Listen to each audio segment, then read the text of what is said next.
Este es un ejercicio donde se hace aplicación al modelo equivalente de un transformador con núcleo de hierro. Podemos definir lo siguiente. Entonces, por ejemplo, que esta resistencia que está aquí es la resistencia a la que vamos a llamar RP o resistencia de serie del primario. Esta es la inductancia de primario que tendremos que convertir a una reactancia inductiva de primario. Aquí tenemos una reactancia inductiva de secundario, la llamaremos XS, aunque ahora solo conocemos su parte inductiva o el valor de la inductancia. Y esta será la resistencia de secundario. Esta que está acá, la resistencia de 12 ohmios, es la resistencia de carga en cuyas terminales determinamos el voltaje de carga que vamos a llamar VL. En primer lugar, necesitamos entonces determinar las reactancias inductivas de primario y de secundario y vamos a utilizar para ello la fórmula. Reactancia inductiva igual a omega L. Entonces, para el primario, la reactancia inductiva sería igual a omega por la inductancia del primario. Ahora, como no se nos ha dicho ninguna cosa al contrario, asumimos que esos 120 voltios hace referencia a 60 Hz. Por lo tanto, omega es igual a 2pi por frecuencia, 2pi por 60 da aproximadamente 377 radianes por segundo. Y esto se tiene que multiplicar por la inductancia en henries. 32 milihenries equivalen a 0,032 henries. Entonces, este valor va a ser igual a, en este caso, 377, que se multiplica por 0.032, lo que nos da 12.06, que puedo aproximar a 12. Voy a dejarlo entonces en un aproximado de 12.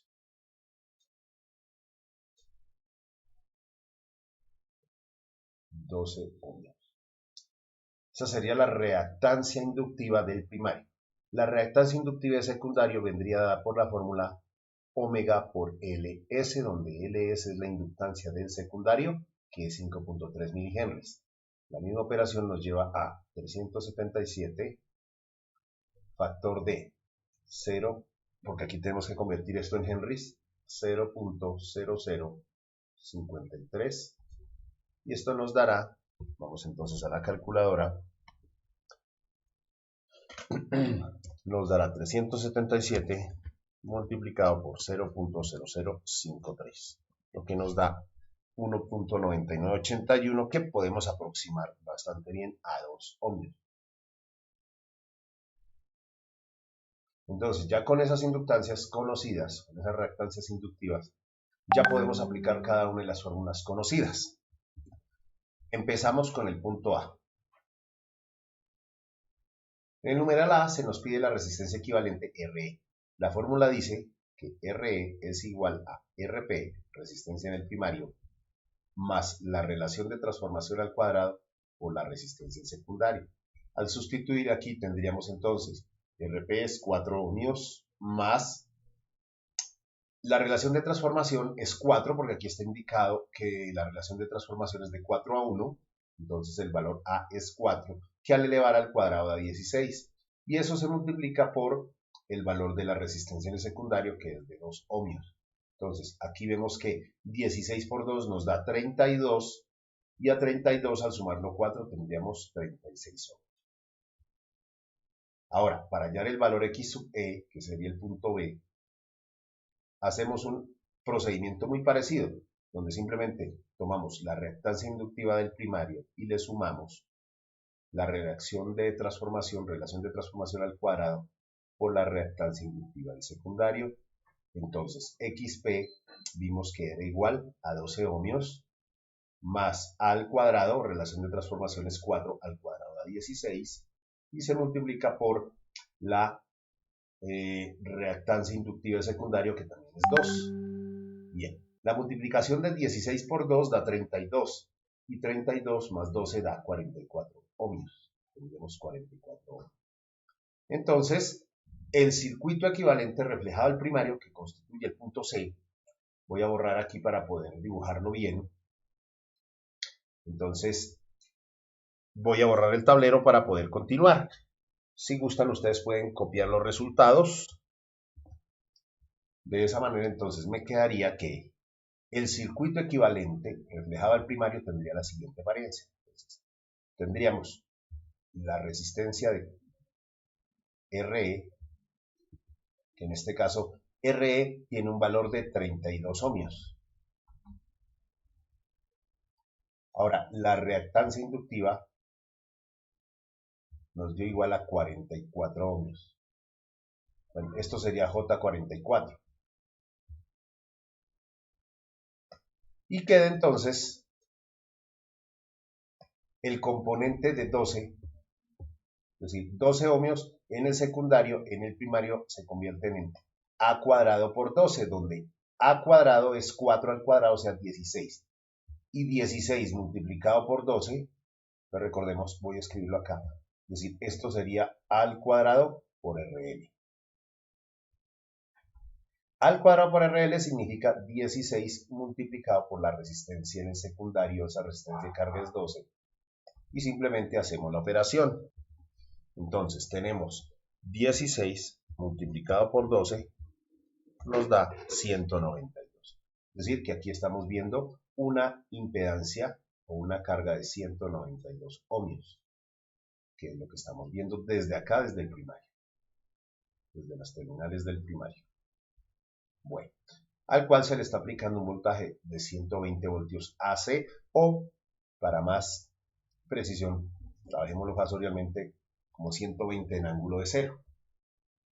Voy a hacer una corrección aquí, cometí un error, porque no es 32 sino 36. Entonces aquí no es 32 ohmios sino 36. Entonces antes de continuar, pues para tenerlo de manera correcta, aquí está 36 ohmios, que es la resistencia, y la reactancia inductiva son 44 ohmios. Finalmente el equivalente visto desde el primario es 192 ohmios, lo que vemos en la resistencia secundaria. Bueno, entonces, de hecho, esto ya fue el punto C. Hay que aclarar que esto es el punto C. Por ende, voy a colocar aquí el indicativo. Este es el punto C de lo que estamos resolviendo, ¿no? Si me permiten. Entonces, aquí vamos a correrlo un poco hacia donde pertenece. Bien. Nos falta la parte de la corriente equivalente en el primario. Entonces, tenemos acá, como ustedes pueden ver, tenemos una fuente de un voltaje de 120 en ángulo de 0, pues como no se me especifica nada, voy a tomar la referencia 0 grados para ese voltaje fasorial de inicio. La corriente, que sería la parte de este resultado, va a ser igual entonces simplemente a la corriente fasorial en el primario, es el voltaje en el primario, o más bien el voltaje de entrada, démosle otro nombre como V sub G, sobre la impedancia total del primario, la total, es decir, no estamos hablando ni de RE ni de XE, estamos hablando de toda la impedancia que se ve acá. Entonces, tenemos 120 en ángulo de 0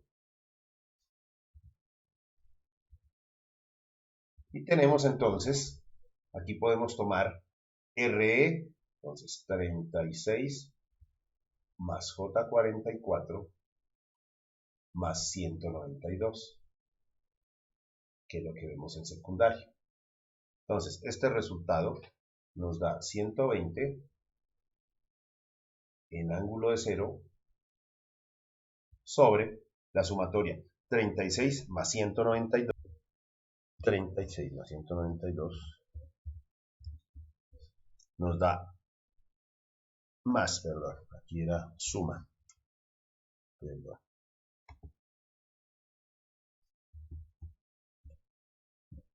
Ok, es 228. Entonces, la parte real queda 228 más la parte imaginaria que queda J44. Bien. Entonces, lo que nos falta es convertir esto a forma polar para poder hacer la división. Entonces, la corriente fasorial va a ser igual. La parte de arriba queda 120 con un ángulo de 0 grados. Y abajo nos quedará entonces. Voy a la calculadora para convertir esto en forma polar. Entonces, voy a convertir a forma polar simplemente haciendo Shift Pol. Entonces, la parte real que es 228,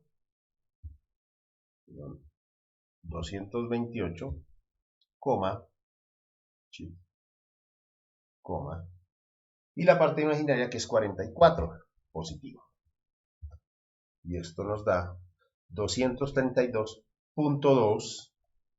Aquí tenemos que esto es 232.2 con un ángulo de, pues en la calculadora simplemente miramos acá cuánto vale el ángulo, 10,92 grados, 10,9, una buena aproximación. Entonces, 10,9 grados. Ok, y ya con esto podemos hacer la operación. Dividimos las magnitudes, 120 dividido entre 232.2. 120 dividido entre 232.2. Eso nos da una magnitud que es de 0.51679. Podemos aproximarlo a 0.517. Es decir, una magnitud de 0,517 con un ángulo que es la diferencia entre el argumento del numerador 0 menos el argumento del denominador, que es 10,9, o sea que haría menos 10,9 grados aproximadamente. Estamos hablando de amperios. Esa sería la forma fasorial de la corriente. Bueno, y hallar BL, que es el voltaje en las terminales de la resistencia de carga, pues es sencillo. En este caso, basta con que nosotros tomemos la multiplicación del voltaje fasorial en la carga, simplemente es multiplicar a RL por la corriente del circuito, ya que se trata de un circuito serie. Entonces, RL, que en este caso es 192, multiplicado por 0.517, con un ángulo de menos 10.9. Listo. Entonces, ese resultado será BL igual, voltaje fasorial en la carga, será igual entonces a 192 multiplicado por, en este caso, 0,517 hay que escribir acá. Eso simplemente es multiplicar las amplitudes para obtener el voltaje en magnitud, 92.26. Entonces aquí tenemos 92.26 con un ángulo de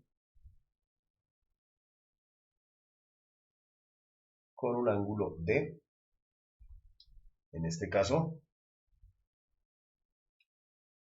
192 por 0,517,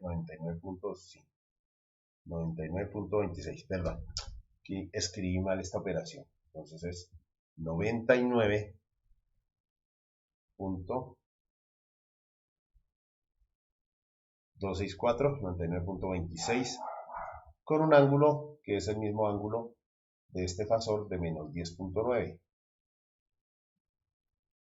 Y esto es un voltaje. Bueno, eso es entonces lo que obtenemos de esta relación de transformación. Bueno, y con eso contestamos todas las preguntas que nos solicita el ejercicio. Bueno, ya está acá, entonces vemos, por lo menos el voltaje en las terminales, este es el voltaje en las terminales de la fuente, ¿no? Pero entonces hay que acordarse de algo, ese es el voltaje visto equivalente en el primario. El valor BL que realmente vemos hay que tener en cuenta que viene modificado por A cuadrado, es decir, esto que tenemos aquí en realidad es A por BL cuadrado, A cuadrado o A por BL. Esto es A cuadrado por BL, ¿cierto? Donde este RL en realidad es A cuadrado por RL. Eso fue lo que nos dio 192. Entonces, ese A, para que me dé el verdadero valor de salida, es el valor que se ve en el secundario, vamos a dividirlo entre A cuadrado. Pues A cuadrado. Entonces aquí tenemos que es 99.26 sobre A cuadrado, y A cuadrado es 16, en ángulo de menos 10.9. Bueno, con lo cual tenemos que ese voltaje en la carga, el que se ve realmente en las terminales de la carga, va a ser igual entonces a 99.26 dividido entre 16, que es a cuadrado. Y tenemos entonces que el resultado es 6.2. Aquí veremos 6.2 voltios AC. Con una fase, hay que decirlo, de menos 10.9 grados. Listo, eso es el voltaje que estamos viendo y que realmente se ve que tiene una amplitud de 6.2. El otro, este de acá, no era el voltaje, era el voltaje visto pero equivalente en las terminales del primario, específicamente. Es decir, estábamos viendo, hablando desde este voltaje acá. Este voltaje acá es el que vale A cuadrado BL, claro, ignorando todo esto, ¿no? Es decir, cuando yo convierto esto en el primario, recuerden esto que está aquí, en realidad es A cuadrado BL. Sí, porque si pongo aquí A cuadrado BL es lo que se vería en estas terminales y no necesariamente. Bueno, esa sería entonces la solución de ese punto. Nos vemos entonces.